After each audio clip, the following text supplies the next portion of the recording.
Olá, estamos mais uma vez aqui no nosso canal no YouTube para falar um pouco sobre psicologia existencial. Essa psicologia que tem sido cada vez mais conhecida, não só pela base existencial, que ajuda muito na compreensão sobre a vida. Muitos filósofos, pensadores estão aderindo a esta filosofia, incorporando essa filosofia existencial, mas também do ponto de vista prático da psicologia, é uma psicologia que tem sido muito aplicada. E outras correntes da psicologia começam a olhar para a psicologia existencial e entender a grande influência que ela tem. Na verdade, isso já acontecia com a psicanálise Lacan, isso já acontece com a psicologia positiva, buscando elementos da psicologia e da filosofia existencial. Por isso, é uma filosofia que cresce muito e que é interessante que você possa compreendê-la cada vez mais. Eu sou Ismael Ferreira e eu estou apresentando aqui uma série de vídeos que falam um pouco mais sobre a psicologia existencial. Acompanhe aqui no nosso canal, curta, compartilhe, comente, dê sua opinião, é importante para a gente. E nós vamos falar hoje sobre um livro do Jean-Paul Sartre, que é o livro A Imaginação, publicado em 1936.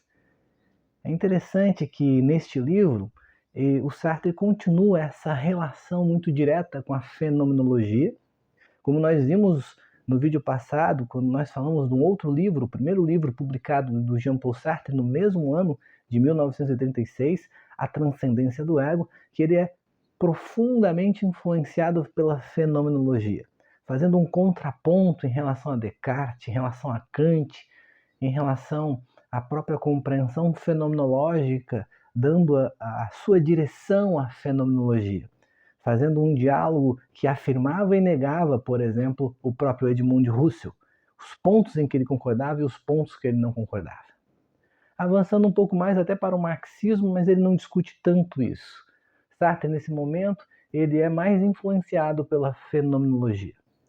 E este livro, A Imaginação, não é diferente. Este livro, Sartre vai fazer uma discussão em relação às teorias da época sobre a imaginação, sobre esse processo psicológico que é o processo imaginário, o processo de imaginar, o modo como nós imaginamos, as coisas que nós imaginamos, discutindo coisas desse tipo, memória, imaginação. E neste livro, apesar de um livro bastante curto, né, um livro pequeno, mas ele traz alguns elementos muito importantes. O Sartre, então, vai fazer um contraponto às teorias da época, mostrando a diferença entre uma compreensão analítica, comportamental, neurológica e uma compreensão fenomenológica do processo de imaginação.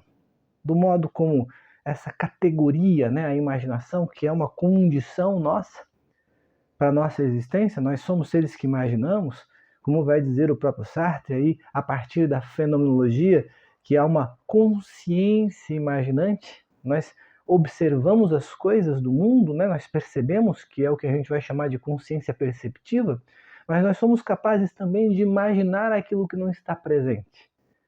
E nós precisamos disso porque é assim que compõe, por exemplo, a noção de projeto existencial. Como é que eu dou uma direção na minha vida? Como é que eu me imagino daqui a alguns anos se eu não tivesse em mim a condição de assim fazer? O processo imaginário é fundamental para que a gente possa nos dar direção na vida. Então eu preciso, de algum modo, imaginar o futuro. É óbvio que eu preciso tomar cuidado com isso, porque eu posso me perder no processo imaginário, que é exatamente o que acontece na condição psicológica que eu chamo de divisão de ser e que na literatura da psiquiatria a gente vai encontrar isso como esquizofrenia. Então o processo imaginário, o processo de imaginar, ele é um processo que nós precisamos entender como fundamental para a nossa organização existencial, para o modo como a gente vive. Mas a gente precisa entender também o quanto que a imaginação nada mais é do que essa condição de antecipação da vida para que a gente possa escolher e trilhar caminhos, para que a gente possa se organizar diante da vida. O problema é quando a gente se perde na imaginação e não consegue ter uma vida real. A existência é vida real, né? A gente não se realiza na imaginação, a gente se organiza nela. Então é importante a gente compreender. Nesse livro, por exemplo, o Descartes é um filósofo que o Sartre vai estar dialogando e vai fazer uma crítica à concepção cartesiana da ideia de imaginação, entendendo que Para Descartes, vamos entender, existe um subjetivismo. A condição imaginária ela é do sujeito propriamente dele, sem nenhuma necessidade de relação com o mundo. O Sartre vai discordar disso e vai dizer que, na verdade, a imaginação é um processo que começa na relação com o mundo. Eu primeiro percebo as coisas e depois eu posso imaginá-las. Eu não tenho uma condição de fazer sem que haja uma relação com o mundo. E isso é fundamental porque isso distancia a concepção existencial do Sartre com a concepção da psicanálise freudiana. A noção de fantasia do Freud, por exemplo, é uma noção em que o sujeito é capaz, a criança é capaz de imaginar, de fantasiar as coisas sem que elas efetivamente tenham um parâmetro real para serem consideradas.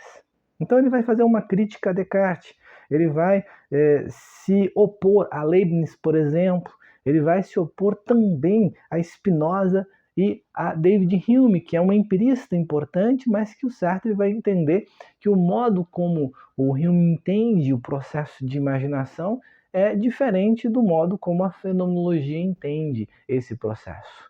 Porque o sujeito que imagina e a imaginação fazem esse sujeito ter uma condição única, uma síntese única.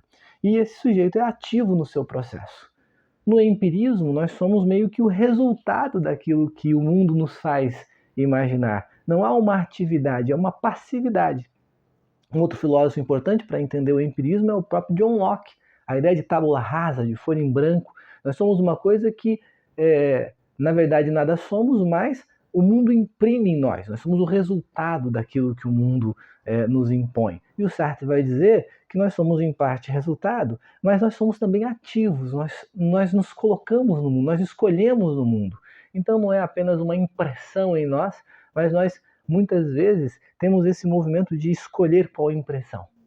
A partir do momento em que a gente vai se relacionar com o mundo, a gente vai fazer escolhas disso. Então ele vai se opor a esses filósofos, muito influenciado pelo Husserl, né? E ele vai discorrer então sobre principalmente a consciência imaginante, que é um modo da consciência. A consciência ela é dividida em graus, tipos, leis, né? Então, primeiro e segundo grau, mas também ela vai ser dividida em tipos: consciência perceptiva, consciência imaginante e consciência reflexiva. E essa é a base para a gente entender um pouco da fenomenologia.